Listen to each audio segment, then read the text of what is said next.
You're born in a place that doesn't forgive softness. Brockton, Massachusetts. You grow up in a 3-room apartment on Warren Avenue where the radiator knocks all winter and your mother works double shifts at the Stop and Shop on Belmont Street.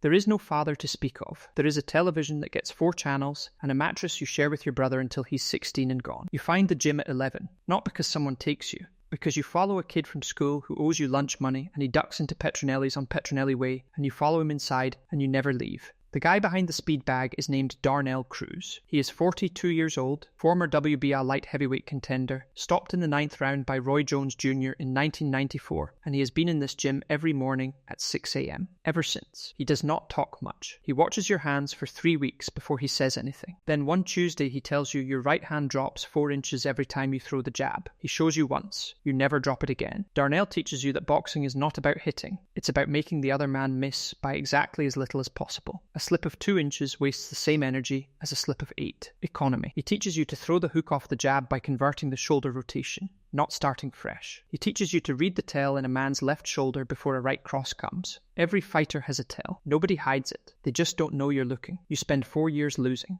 Regional Golden Gloves, 2003. You go 2-3. 2004, you go 4-2. 2005, you win the Massachusetts State Open Heavyweight title, and Darnell drives you to a diner on Route 28 and buys you a stack of pancakes and says nothing for 20 minutes. That is the best conversation of your life. You turn pro at 20. Your first 8 fights are in function halls in Worcester and Springfield. They pay you $400 flat. You work construction during the week. You wake up at 4:45 a.m. to run 4 miles before the job site opens. You do this for 3 years. Darnell dies in the spring of 2009. Cardiac arrest. He is 53. You find out by text message from a kid at the gym. You sit on the front steps of your apartment on Nilsson Street for 40 minutes. Then you go back inside and wrap your hands and hit the heavy bag for 2 hours straight until the bag swings sideways off the chain and you can't lift your arms. You are 14-1 at this point. 1 loss. A split decision in Foxborough, you know you won. Your manager is a man named Vic Calabrese out of Providence, who is not a bad man, but is not a good manager, and charges you 20% against the standard 33, and he says the right things at the right times and nothing else. By 2011, you are 22-4, and you are ranked 14th by the WBC, and you are getting noticed.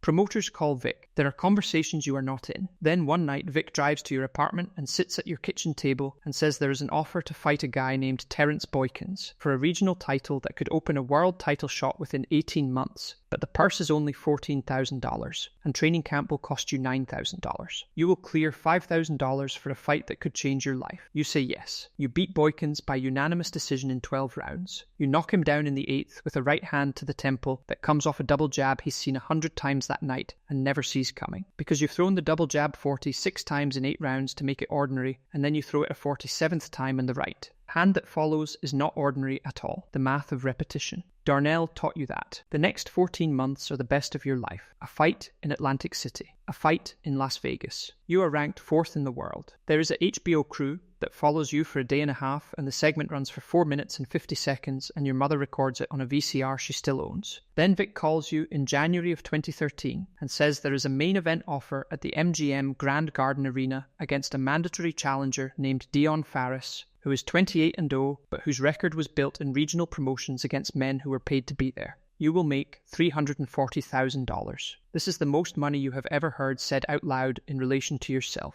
Vic says there is a condition. He says it carefully. He says a man named Marcus Healy out of Atlanta is co-promoting the card, and Marcus has an interest in Farris, a financial interest, and Marcus wants the outcome managed. He says managed. He doesn't say fixed. He says managed. He says you would be compensated an additional $200,000 that runs through a separate channel and Vic's name isn't on it and yours is not either. He says Farris is going to win. That's decided. But you can control the shape of it. You can make it competitive. You can make it look real. You just can't win. You drive home from Vic's office on Atwells Avenue in Providence and sit in the parking lot of a McDonald's on Route 1A for an hour and 15 minutes. You call your mother. You say things are going well. She says she saw a piece about you in the Brockton Enterprise and she cut it out. You call Vic back and say you'll do it. What happens next is not that you take a dive. This is important to understand. You fight Dion Farris for 12 hard rounds and you hurt him twice. And in the 9th round you have a flash knockdown that the referee rules a slip and you accept the ruling and you do not argue. You control the 9th round from the first bell, and you ease off in the final minute. You give him the 10th. You carry him through the 11th, and in the 12th you are ahead on all 3 cards, and you load up on a right hand in the final 30 seconds that you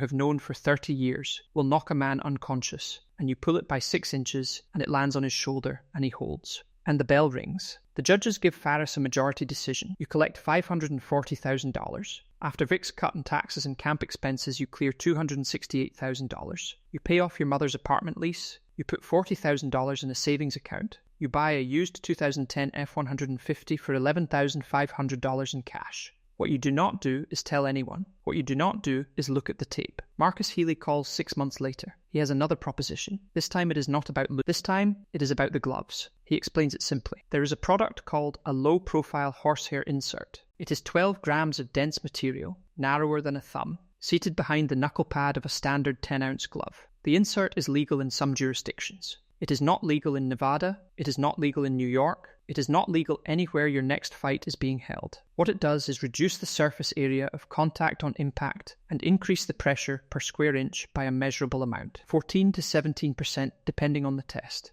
Not much. Enough. The official who wraps your hands before the fight is a man named Carl something. He is 61 years old and has been doing this for 19 years, and he has $38,000 in debt from a medical situation involving his daughter in 2011. He wraps your hands. He does not feel for anything because he is not looking for anything. You knock your next opponent, a Ukrainian named Boris Kovalenko, out in the 4th round with a right hand to the jaw. The ringside physician clears him in 12 minutes. He retires 14 months later with post-concussion syndrome diagnosed at a clinic in Kiev. You do not think about this every day. You think about it on certain mornings. You think about it when your right hand is quiet on a cold day and you feel the shape of your knuckle through the skin. By 2016, you are ranked 2nd in the world. You are 34-5. You are 32 years old. You are worth, by any serious accounting, $1.4 million.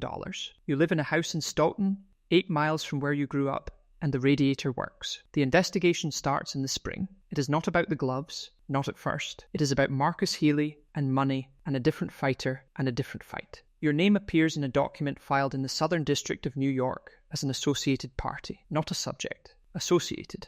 Vic calls and says say nothing, and you say nothing, and 11 months later, the case settles out of court, and the document is sealed, and your name is not in the news. You fight twice more, you win both. You retire in 2018 with a record of 37-6. There is no ceremony. There is a press release Vic writes and sends to 4 outlets. The morning after the retirement announcement, you drive back out to Brockton. You park on Warren Avenue. You sit for a while. The building still has the same directory on the door, with names no one has updated since 2006. You don't go in. The heavyweight division is full of men who were great. A few were great in ways that required a cost no one sees from outside the ring. What the crowd remembers is the punch. Nobody asks about the glove. Nobody asks about the 9th round in November 2013. Nobody asks what it costs to grow up with nothing and be offered everything at a price that arrives too quietly to refuse. The men who cheat openly make the headlines. The man who does it carefully, technically, almost invisibly, he retires on time and lives in a house with a working furnace and carries a number he never says out loud. If you grew up hard and someone made you an offer once, you already know which part of this story scared you most. And subscribe to our channel for more stories you don't want to miss.